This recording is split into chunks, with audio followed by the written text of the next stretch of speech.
that the topic around mental health is something that is becoming more and more popular or more frequent in our lives today.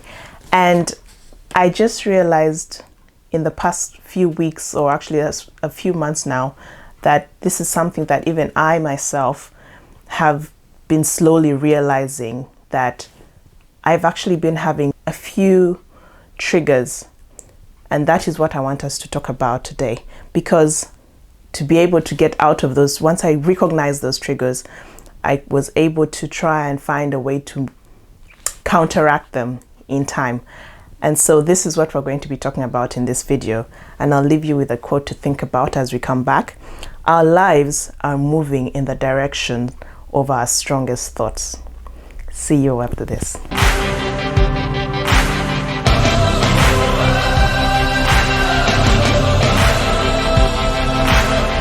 Hi guys, welcome to the channel and welcome back for those who have been here before. For those who don't know me, my name is Comfort Smithson. I'm a mother, I'm an entrepreneur, and I like to call myself an all-round, multi-passionate kind of person. Ugandan, born and bred, and now living in the UK.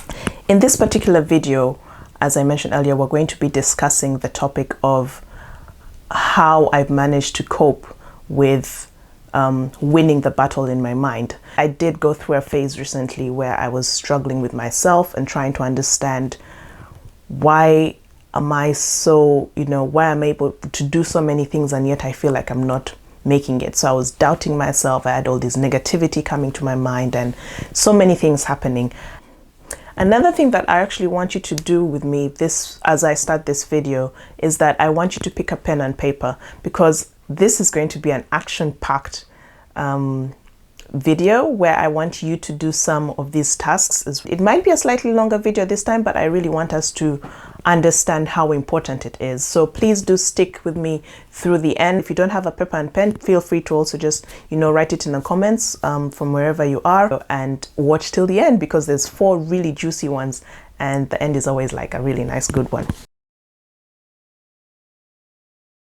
The first tool that he talks about is the replacement principle. In other words, basically he says we need to remove the lies and replace them with truth.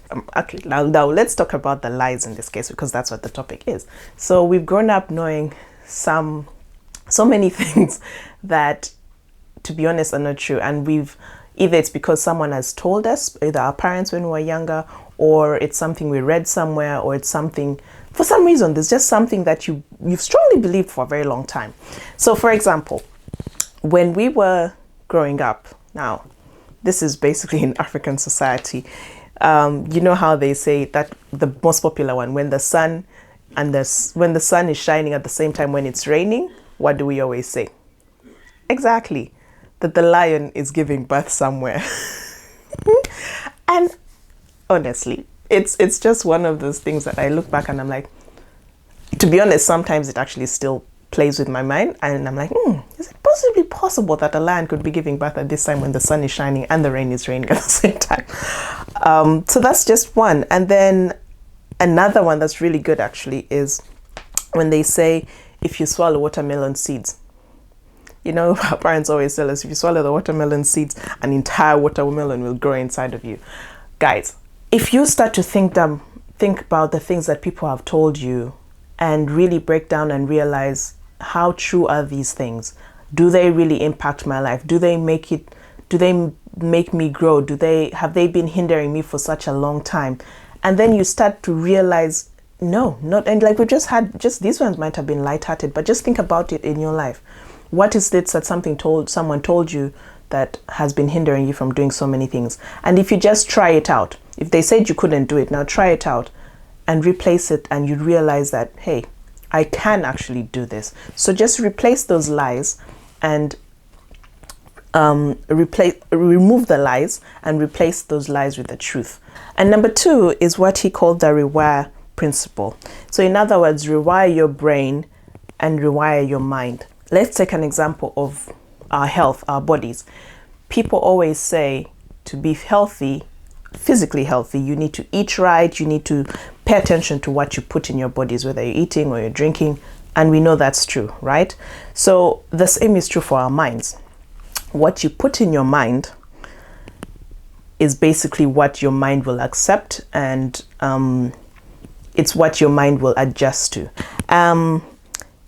And probably in an easier way of this whole concept of rewiring your brain, a very good example that I would use is when I was going to architecture school. I remember I started doing my coursework and all those things, and there are times they were hard. And I remember calling Dad and saying, you know what, Dad, some of these tasks I don't really understand, and they're a bit difficult to do, and I don't really know the best way to do them. And he said one thing, and that has really taken me through up till today. He basically said, you know what, just think of it differently. If that assignment that you've been given to do, think about it like you were in an architectural office now and you have a client who has paid you to do this work. How would you bring out that work? Even though it's something that you may not fully enjoy, but you know you have to do it because A, your reputation depends on it, or B, your life, you have to earn from it because the client is paying you. So your perception of how you actually do this task completely changes from if it was just like, oh, it's just an assignment that I'm doing it for school. Number 3 is to reframe your mind. It's sort of that thing where we know we cannot control what happens to us, but we can control how we perceive it. In other words, if someone came and poured water on you, it could have been an accident. Like, so imagine you're walking down the street and somehow push water on you. So there's no, like, are you going to be angry? First of all, do you even know what happened? It might have been a simple case of they're probably doing their job and accidentally kicked it over or something like that. Or, I don't know. It's just, when you think about it, like, why do you think someone would intentionally just pour water on you? Now, I know there's so many things nowadays. There are so many characters of people, and we can't guarantee. But it's also how you perceive, how you choose to react to it. If you choose to sort of get angry back at this thing that has happened to you, then it takes away your joy. And being angry is a lot of energy. Choosing to be angry, choosing to fail takes a lot of energy. And I've personally made a decision to just protect my energy. So for as many things that I can, every time something even negative seems to happen, I first stop for a moment and try and assess it. That was the word I was looking for. Try and assess the situation first before you immediately react. Because I think 50-50, there's always like a valid reason for it, and you don't want something as little like that to just, ruin your day. And then we come to principle number 4, and this is, he calls it the rejoice principle. And I kid you not, there is nothing that is more empowering or more encouraging than taking stock of how far you've come. Practicing gratitude as often as possible has been a very powerful tool for me. It's helped me start the day, and it doesn't even need to be so complicated. It just has to be something as simple as like when I do my gratitudes in the morning, it could be something like thanking God for the morning, thanking God for being alive, thanking God for the sun, thanking God for the bed. It has to be tiny things like that. And I practice that in the morning and in the evening. So in the evening, same thing. I just look back and reflect, and I say, thank God that, I had a walk, or I had a cup of tea. It could be something as simple as that, or it could be as big as, oh, I got a new job offer or something like that. And for me, that's the gratitude aspect of it has been a very, like I said, very powerful tool. And it's also what triggered me creating this 5-minute journal. And I know this one's for mompreneurs, but it's pretty much for anyone who would like. And so my task for point number 4 and tool number 4 is to write down 5 things right now. Just write down those 5 first things that come to your mind and that you're grateful for. And I hope that those 5 things will be able to, make a habit of it.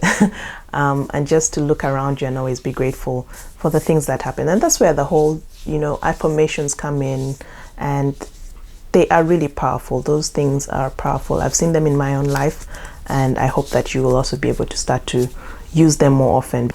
So if there's any of these 4 that you feel worked a lot more for you, which one is stronger for you, which one is better, do let me know in the comments. Let's have this discussion. Let's continue to know, to talk about it. And yeah, let me know how your worksheet actually worked out and how your tasks went through.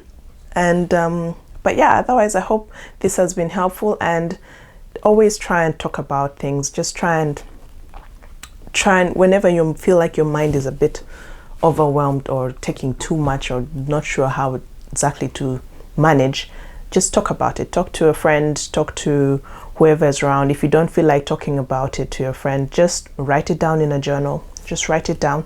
Just take it out of your mind and dispose it somewhere. I don't want to say dispose, but put it out somewhere.